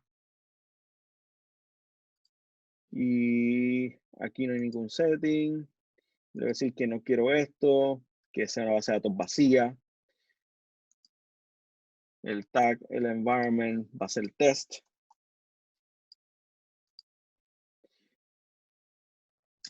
Puedes crear este template. Y este template lo que te da, ahora mismo lo que te está dando es un template, no es el template de esta en específico. Pero lo que te está diciendo es un template de cómo crear esta base de datos, cómo crear la instancia. Una vez tienes este template, lo puedes utilizar dentro del Azure Resource Manager o lo puedes utilizar en Visual Studio. Yo recomiendo utilizarlo dentro de Visual Studio. Visual Studio, si bajas el paquete de Azure, puedes hacer deployment desde Azure, desde Visual Studio sin tener que conectarte a Azure al portal. Y una vez tienes esto, todo esto es infraestructura como código. Y esto dice dónde se va a conectar, cuántas redes va a usar, qué tipo de servidor es, si tiene algún endpoint, si no tiene endpoint. Y todo esto es lo que te permite. Y lo puedes añadir a la librería para hacer un deployment. Una vez lo hablas a la librería, en tu Azure Library, tú puedes abrir esos deployments y darle deploy desde la librería si tuviese remoto. Pero esto es infraestructura como código. Hay varias opciones. Puedes utilizar ARM, que es esto. Puedes utilizar Terraform. Puedes utilizar Ansible. Esos son los tres lenguajes. Esos son los tres lenguajes principales. YAML también está, creo, dentro de... YAML lo puedes utilizar, pero YAML es un lenguaje más de configuración que si vas a utilizar containers como Docker, Ahí vas a usar el YAML porque eso es todo lo que los containers usan. El YAML todo el tiempo. Okay. Pero esto es el template. Exactamente. Esto es infraestructura como código. Aquí te quería hacer una pregunta, quizás más a tu experiencia, Carlos. Claro. Como también le he dicho a los chicos, porque ya hemos estudiado estos fundamentos de Cloud y en el semestre, casi ya por terminar el semestre, vamos a ver un poco de IaaC, Infrastructure as a Code. Yo te pregunto, ¿cómo ves tú el presente y futuro de IaaC, de Infrastructure as a Code? IaaS nunca va a desaparecer por el hecho de que todavía existen muchos servicios que no trabajan bien como plataforma en servicio. IaaS va a seguir estando ahí. La utilización va a disminuir. Yo creo que la mayoría de la gente se ha dado cuenta del potencial que tiene plataforma como servicio y de la ventaja que te da el tener servicios creando el mantenimiento. So, si yo fuera a concentrarme en el futuro, yo diría concentrarme en plataforma como servicio y en cuestión a lo que es infraestructura como código. El poder provisionar un servidor, poder provisionar una base de datos, poder provisionar una plataforma entera a través de un F5 en mi Visual Studio, esa es la manera en que yo quiero mi día a día ir. Ahora mismo una de las aplicaciones de nuestra compañía, cuando hay un cliente nuevo, lo único que se tiene que hacer es entrar a Visual Studio y darle F5. Está todo completa, la plataforma está hecha como código y lo único que hay que hacer es darle F5, esperar 10 minutos y ya, completa está. No hay que hacer nada más. Entonces, ¿quiénes van a tener el poder? Seguir teniendo los desarrolladores, porque esto lo puedes sincronizar con un repositorio como GitHub y puedes tener varias infraestructuras como código dependiendo del entorno que quieras desplegar y en minutos ya tienes el entorno para empezar a desarrollar. Por eso es que yo digo que el rol de un DBA y el rol de un DBA tradicional ha cambiado. Por ejemplo, yo no me considero un DBA tradicional. Yo hago infraestructura como código, yo hago desarrollo. El hecho de que seamos DBA involucra en que tenemos que migrar nuestras destrezas a aprender infraestructura como código para que el DBA moderno sepa utilizar las tecnologías y sepa provisionar las cosas de manera al mundo actual. Si usted es un DBA que no sabe cómo escribir JSON o cómo escribir Terraform o cómo escribir Ansible, va a llegar el momento en el que usted como DBA va a tener menos y menos y menos trabajo. Porque un desarrollador que sepa escribir JSON o que sepa escribir Ansible va a poder hacer el trabajo que se supone que usted estuviese haciendo. So, no es cuestión de quién va a tener la responsabilidad para hacer este tipo de desarrollo. Es cómo nuestro día a día ha ido cambiando a tener que aprender tecnologías nuevas para que nuestro trabajo pueda seguir funcionando de manera normal. De acuerdo. Eso es un poquito lo que quería ver. Sí, o sea, yo como DBA me mantengo estudiando todo el tiempo. Y esto es algo que a los chicos es bien importante que entiendan. Cuando usted trabaja en tecnología, usted no para de estudiar. O sea, yo llevo años en esto y estudio todos los días. Todos los días veo un video nuevo de algo nuevo que salió. Porque la única manera de mantenerse en el mercado, de mantenerse constante en tecnología es estudiando. La tecnología que hoy era excelente, mañana ya es vieja. So, hay que mantenernos estudiando constantemente porque todos los días hay un pedazo de tecnología nueva. De acuerdo. ¿Alguna duda o pregunta? Dice, ¿recomiendas dockerizar las DB o utilizar servicios externos como así menciona? La palabra que viene a mi mente es híbrido. No hay razón por la cual rendirnos a algo en específico. Por ejemplo, en mi oficina utilizamos de todo un poco. Las bases de datos están dockerizadas por el hecho de que si uno de mis desarrolladores está trabajando en un feature nuevo y necesita hacer pruebas isoladas sin afectar al resto de los developers, él crea su propio container, pone la base de datos en su propio contenedor y trabaja sin molestar a más nadie. Él puede trabajar en su Docker sin molestar a más nadie, puede hacer todo lo que le dé la gana en su Docker sin molestar a más nadie. So, sí, Docker es parte esencial de nuestro proceso como desarrollo porque nos permite hacer pruebas isoladas sin tener que afectar el rendimiento de los demás compañeros. Cuando llegamos al punto de producción, pues me gusta utilizar un procedimiento más como plataforma, como servicio, cosa de que la estandarización sea mejor. Hay muchas compañías que están utilizando Docker para producción. Yo personalmente todavía no lo utilizo por el hecho de que mi nivel de expertise en Docker no me da la confianza de poner Docker en producción todavía. Y eso es algo que tenemos que ser bien realistas con nosotros. Lo que vayas a utilizar en producción tiene que ser algo que tú te sientas totalmente en confianza de manejar, cosa de que tu compañía no sufra el hecho de que tú no sabes manejarlo. So, reconocer nuestros límites como profesional tiene mucho que ver en parte de nuestra ética. Excelente. ¿Por ahí alguna otra consulta, jóvenes? Yo, o sea, en un tema no relacionado con tecnología y relacionado a la misma vez, ustedes chicos que están empezando, es bien importante que sepan, en el mundo de la tecnología, si hay algo que no importa la tecnología que uses, eh, la plataforma que uses, algo que no se puede ver afectado es ética. Eh, Tu ética como trabajo, como desarrollador, como DBA, como gerente, al nivel que ustedes lleguen, tiene que hablar más que tus años de experiencia. Por el hecho de que al momento de que algo salga mal en tu desarrollo, en tu compañía, en tu trabajo, eh, tu ética te va a respaldar. Tu reputación como desarrollador es más importante que muchísimas otras cosas. So, si ustedes sienten que algo de lo que se está haciendo en la base de datos o en su aplicación no está bien, díganlo. Díganlo porque al final del cabo lo más seguro le van a salvar a su compañía millones y millones de dólares porque alguien hizo algo indebido y usted sabía que eso no debía suceder. So, su ética como profesional va de la mano con sus destrezas como profesional.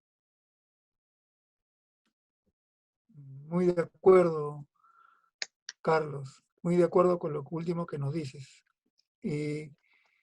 Bueno, yo sí tengo una pregunta final de mi parte Claro que sí. que un poco busca traer tu experiencia, Carlos. Eh, bueno, yo tengo una visión de lo que el mundo cloud ha transformado y viene transformando y seguirá transformando el sector de las tecnologías de la información y las comunicaciones. Mi visión es que en un futuro todo lo que era soporte técnico, infraestructura como profesionales que se encargaban de administrar los centros de datos, ¿no? O sea, el que aprovisionaba de hardware, el que aprovisionaba de red, eso poco a poco va a ser desplazado y como tú dices, si ellos no se transforman, no se adaptan, pues cada vez van a tener menos trabajo. Sin embargo, estas condicionantes que está dando el avance tecnológico también favorece a aquel que tiene una mayor accesibilidad al código, obviamente los que saben programar, se les apertura más sus habilidades para que puedan automatizar muchas cosas, ¿no? El automatizar una infraestructura, ya le decía, puedes tenerlos en un repositorio con GitHub, toda la infraestructura como código, y cuando te pidan algo, 3, 4, 5 infraestructuras estándares, te pidan, Maya, necesito desarrollar con base de datos SQL Server, con lenguaje de programación .NET, y con esto, mira, esta es la infraestructura que tenemos. Ahora, si deseas trabajar con Oracle, con Java, y con esto, esta es la otra infraestructura que tenemos. Y en 10 minutos o minutos te despliego. Entonces, la pregunta es, ¿qué crees tú que va a mover en los próximos años a los profesionales? ¿Hacia dónde deben orientarse? Yo creo que como profesional, por ejemplo, el DBA tradicional se está moviendo un poco más a lo que es el ingeniero de datos. El ingeniero de datos se encarga de provisionar infraestructura, de provisionar datos, provisionar pipelines. So, como DBA, yo me estoy moviendo desde ahora, estoy terminando mis últimos exámenes para convertirme en Azure Data Engineer. En moverme más hacia lo que es ingeniería de datos, porque es donde el provisionar servicios con código y provisionar pipelines con código y provisionar datos con código se está moviendo. So, como profesional, yo me estoy moviendo más hacia lo que es la automatización, porque es donde mi trabajo se está moviendo. Siempre va a haber la necesidad de administradores. Y aunque podamos poner un ambiente completo como código en 10 minutos, una vez ese ambiente está ahí, necesita mantenimiento. Una vez ese ambiente está ahí, necesita resolverse. Una vez ese ambiente está ahí, va a tener problemas en el futuro. So, los administradores siempre van a tener trabajo. Lo que diferencia es que la necesidad inmediata de un administrador va a disminuir porque está siendo reemplazada por 4 o 5 líneas de código que hacen el deployment. So, como profesionales tenemos que ver dónde el mercado está viendo. Tenemos que mantenernos todo el tiempo alerta a las tendencias de la tecnología y saber cuándo necesitamos cambiar nuestros skills, nuestras destrezas hacia automatización, hacia analista de negocio, hacia developer, porque el mundo está cambiando, donde todo lo queremos rápido, lo queremos ahora y lo queremos estándar. Y esa frase de lo quiero ayer es algo que lo vemos mucho yo tengo clientes que me llaman y me dicen, mira, necesito una base de datos que haga esto, esto, esto y esto. Ok, ¿para cuándo la quieres? Para ayer. O sea que cuando te la están pidiendo, ya ellos saben en mente lo que quieren y lo quieren ya. So, hay que movernos y hay que mantenernos estudiando. Y la clave de esto es estudiar. Yo tenía un profesor que decía que el día que pensamos que lo sabemos todos es el día que tenemos que irnos a estudiar de nuevo. Muy cierto. O sea, yo me gradué de la escuela superior hace 17 años y yo no creo que en 17 años yo haya parado de estudiar. Yo llevo estudiando 17 años corridos sin parar, pero al estudiar es lo que me ha llevado a estar en el mercado donde estoy. Y recuerden que muchos de nosotros estudiamos programación y estudiamos desarrolladores porque queremos tener un buen salario. Con un buen salario vienen muchas responsabilidades. So, si usted quiere tener un buen salario, tiene que prepararse para las responsabilidades que conlleva ese salario. Y estudiar, no paren de estudiar. Usted sea como una esponja, adquiera todo el conocimiento que puede, porque tal vez ahora no lo esté utilizando, pero en 2 años, ese tallercito que cogió porque pensó que era buena idea cogerlo, tal vez lo utilizan. Y aunque usted vea que la persona que está dando el taller tal vez lleva menos años de experiencia que usted o lo que sea, siempre se aprende algo. Y usted va a aprender cosas de la persona que usted menos se lo espera. Este mundo de tecnología es tan amplio que el nivel de destreza por persona varía tanto que usted va a aprender de la persona que usted menos se lo esperaba. Consejo general, muévase hacia la automatización. Aprenda a hacer infraestructura como código. Pero para hacer infraestructura como código hay que aprender la teoría de lo que es infraestructura. Si no aprendemos infraestructura, no vamos a poder hacer nada más. Excelente. Jesús, ¿algo que quisieras acotar? Bueno, solamente agradecerte, Carlos, el valioso tiempo que nos has dado y los conocimientos que la charla ha estado muy, pero muy buena, ¿no? Muchísimas Justo gracias. esto nos va a ayudar también, como bien lo dices tú, ¿no? A ir mejorando y a seguir estudiando, ¿no? Porque las tecnologías son así, cambian a cada momento y si uno no está preparado, pues, no vas a poder afrontar los retos del mercado, los retos del trabajo, los retos del estudio inclusive, ¿no? Entonces yo agradecerte por tu tiempo, ¿no? Espero no sea la primera ni la última charla que tengamos contigo, ¿no? De seguro ya coordinaremos algunas más, ¿no? Los chicos Muchísimas gracias. para los que estamos ahorita trabajando, ¿no? Justo lo que también les animamos es las dos cosas que tú has dicho, ¿no? La parte ética, ¿no? La formación humana, ¿no? Que implica mucho. También me lo comentabas antes de la charla de que si bien es cierto, tú estás trabajando desde casa, pero también eso involucra una responsabilidad, ¿no? Tú tienes Sí. un expertise y una confianza con la empresa en la que tú le dices, mira, no voy a ir a la oficina, pero desde casa igual te sientas al escritorio, ¿no? Inclusive como comentabas, ¿no? Te preparas, ¿no? Te arreglas como si estuvieras en la oficina, ¿no? Porque hay una responsabilidad, ¿no? Entonces, y eso es un consejo Ahí es muy donde la bueno. parte ética entra.